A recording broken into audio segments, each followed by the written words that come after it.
Om Swastiastu pemirsa Bali TV, kembali saya Dewi Yuneri menjumpai Anda kali dalam Bali Post Talk. Saat ini saya sudah bersama dengan Pak Togar Situmorang, penggiat anti narkoba, praktisi hukum, juga pengamat kebijakan publik. Jadi di tengah pandemi ini justru pengedar dan pengguna narkoba ini meningkat gitu ya. Kita ingin ngobrol-ngobrol lebih jauh bagaimana persoalan ini gitu kan. Langsung saja saya sapa Pak Togar Situmorang. Halo Pak. Halo. Apa kabar? Puji syukur, puji Tuhan, kabar kita hari ini luar biasa. Luar biasa. Memang harus selalu sehat ya Pak ya? Pastinya. Di situasi pandemi seperti ini, kesehatan yang paling penting. Modal utama. Modal utama, ya, betul. Agar bisa bertahan di dalam pandemi 19 ini. Betul, Siap. luar biasa.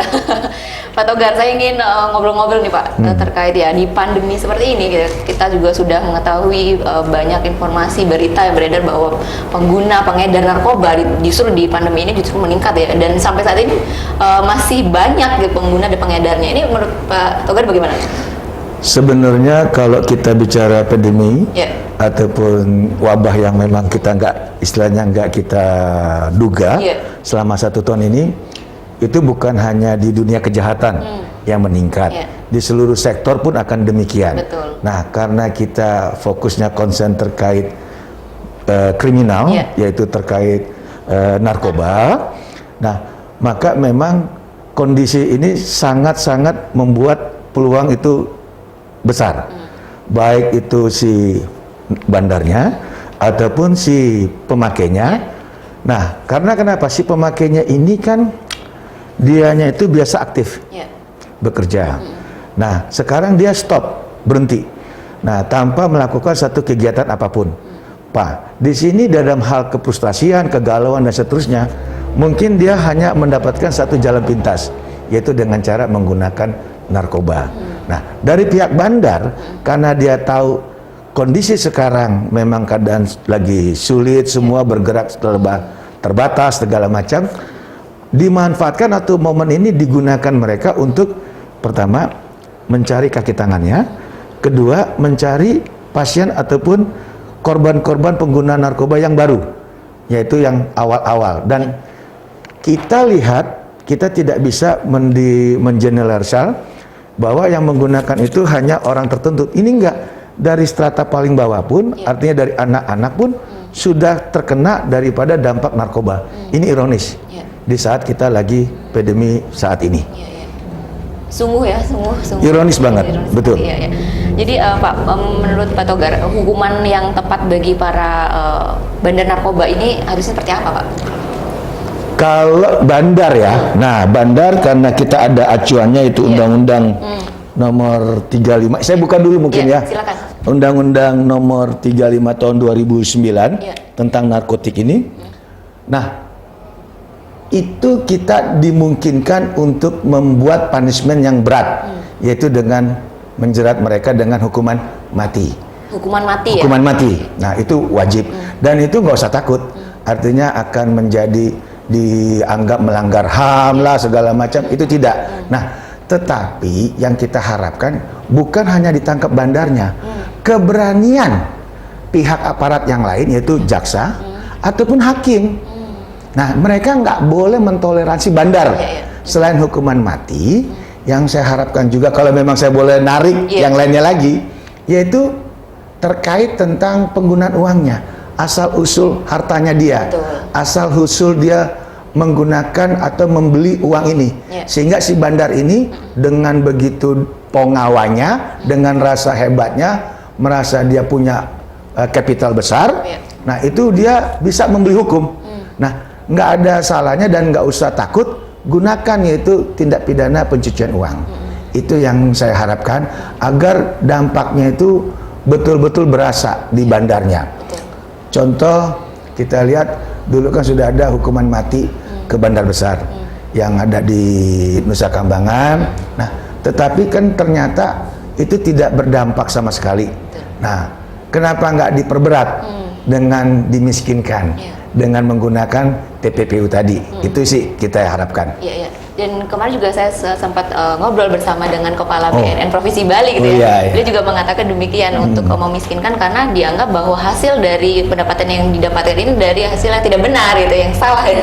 Bukan hasilnya aja. Dia menggunakan untuk mendistribusikan, memproduksinya, lalu juga dia membuat jaringan, itu kan pakai uang. Semuanya fasilitas pakai uang. Nah, ini harus betul-betul berani menggunakan pasal pencucian uang dari pihak BNN ya. Oh ya, itu bagus. Saya setuju sekali kalau memang pemimpin BNN yang baru Pak Sugianyar ya. Ini beliau kan memang dari awalnya beliau itu kan sudah di lapangan dan dia tahu sekali lah bagaimana untuk membuat si bandar-bandar ini merasa jerah dan tidak berkutik terutama di Pulau Bali. Kita bicara di Bali dulu. Dan peredaran narkoba di Bali ini menurut saya masih cukup tinggi ya. Menurut Pak Togar ini ini asalnya dari mana ini Pak bisa terus berkesinambungan itu? Ya, nah ini bisa kita kategorikan dulu. Kalau kita bicara narkotik kan banyak. Ada berupa tanaman, ada berupa psikotropika, obat-obatan, ada berupa bubuk, ada berupa juga serum, itu cairan. Nah, kita kalau bicara tentang tanaman yang dikenal di Indonesia itu kan namanya kan ganja. Nah, ini udah pasti daerah Sumatera nih. Daerah Sumatera terutama dari Aceh. Nah, itu pangkal awal karena di sana kan ada tanaman memang luar biasa di Aceh sana. Nah, yang kedua kalau kita bicara tentang psikotropika artinya obat-obatan. Nah, obat-obatan yang dulu itu dikenal namanya candu dan seterusnya. Itu ada Eropa, ada Cina, ada juga Taiwan atau apa, karena itu kan segitiga, triangle gold. Nah, itu yang harus kita waspadai. Nah, lalu menggunakan, artinya cara dia mendistribusikan atau memasukkan barang itu ke Bali. Nah, ini kan ada melalui darat, ada melalui udara.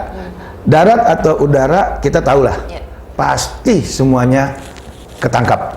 Nah, karena kita tahu banget antara pihak kepolisian yang ada itu mereka sudah saling mengerti, saling tahu jalur-jalur mana, pemain-pemain mana yang memang biasa melakukan transaksi tersebut. Tetapi ada yang luput di depan mata kita, yaitu perairan. Perairan. Itu bagaimana Pak? Bisa lolos dari perairan? Nah ini saya inginnya pihak aparat hukum terutama BNN nih di bawah komandan Pak Sugianyar ini bisa membuat terobosan baru, terutama untuk membongkar mafia-mafia jaringan narkoba yang melalui peredarannya di laut. Ini yang harus konsen, harus yang memang mulai hari ini diperhatikan laut kita, terutama di seputaran benua yang kadang-kadang mereka lolos nih, karena dianggap tidak popularitas, dianggap tidak terlalu banyak pemainnya. Itu. Tapi justru potensinya tinggi. Potensinya tinggi karena pemainnya besar dan mereka punya modal gede. Dan dia bisa membeli siapapun. Nah, ini yang mudah-mudahan aparatur kita terutama pihak BNN, saya harapkan itu betul-betul konsen. Nah, tapi kita yakinlah di pusatnya juga kan kepala BNN kita bintang 3 Pak Pak Golose. Pak Golose ini kan kita tahu yang namanya narkoba, yang namanya premanisme, itu nggak ada toleransi. Kalau sama Pak Golose pastilah, mudah-mudahan Pak Golose ini dengar nih. Pak Golose, Jenderal Golose dengar, nyampe mudah-mudahan sehingga bisa menginstruksikan kepada kepala BNN kita di Provinsi Bali ini untuk membuat terobosan terutama di laut kita itu. Itu yang jarang tersentuh. Padahal dari sana potensialnya gede. Harus diwaspadai itu. Dan ini menjadi PR yang cukup besar ya. Jangan PR lah. Kalau PR kan tidak ada dimulai. Nah, harus langsung. Artinya try out lah, uji coba. Jangan PR. Kalau PR itu kan bisa nanti gampang, malas atau apa. Itu maksud saya. Jadi harus langsung ditangani nih ya pesan untuk kepala BNN. Ya, yang baru. Bali. Ya, Pak Togar. Jadi memang Bali ini berpotensi untuk pengedaran narkoba ini, atau memang ini sebenarnya ada juga di provinsi-provinsi lain itu yang meningkat seperti di Bali? Kalau kita lebih tinggi dibandingin tempat lain selain Jakarta.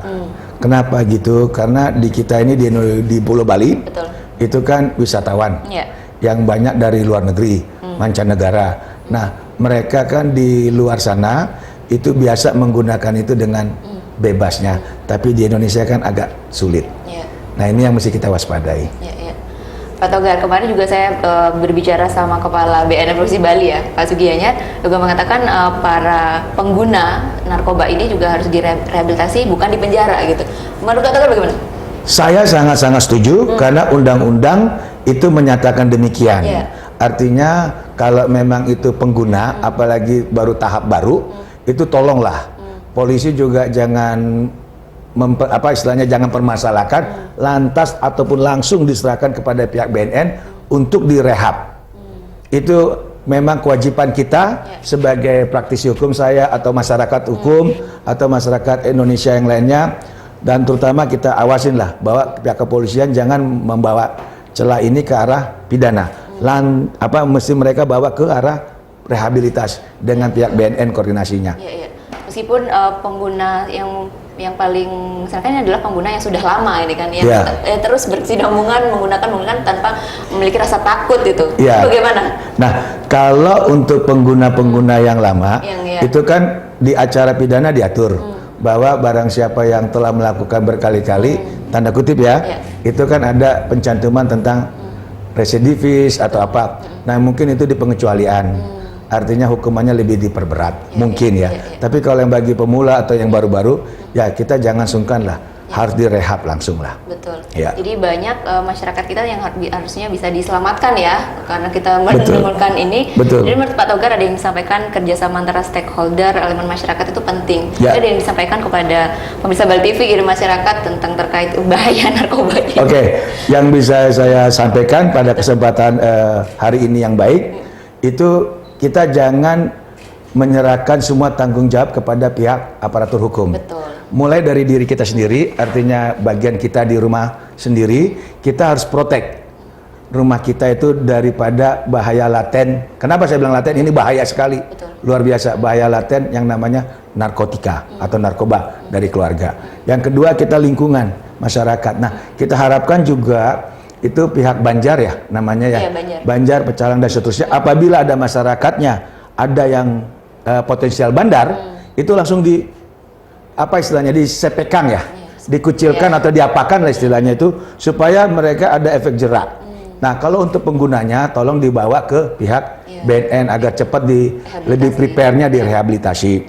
Nah, demikian kalau kita kepada aparat hukum yang lainnya, terutama ke pihak kepolisian, apabila menangkap bagi pengguna, kalau bisa langsung dikoordinasikan dengan pihak BNN untuk diadakannya rehabilitas. Nah, kalau untuk bandar sendiri, di samping kita hukuman seberat-beratnya dengan cara menghukum mati, tapi juga kita gunakan pasal pencucian uang agar benar-benar pengguna bandar ini bisa dimiskinkan. Biar mereka tidak lagi membuat atau memproduksi uangnya itu dengan cara-cara yang nggak benar, dengan cara-cara melawan hukum. Itu dari saya. Luar biasa. Terima kasih Pak Togar. Sama-sama. Informasinya luar biasa sekali. Di situasi seperti ini, semoga kita selalu diberi kesehatan. Siap. Salam sehat. Baik pemirsa, demikian tadi wawancara kami bersama dengan Pak Togar Situmorang, penggiat anti narkoba, kemudian praktisi hukum dan juga pengamat kebijakan publik. Demikian Bali Posto kali ini, saya Dewi Yuneri. Terima kasih atas perhatian Anda. Sampai jumpa. Om Santi Santi Santi Om. Terima kasih.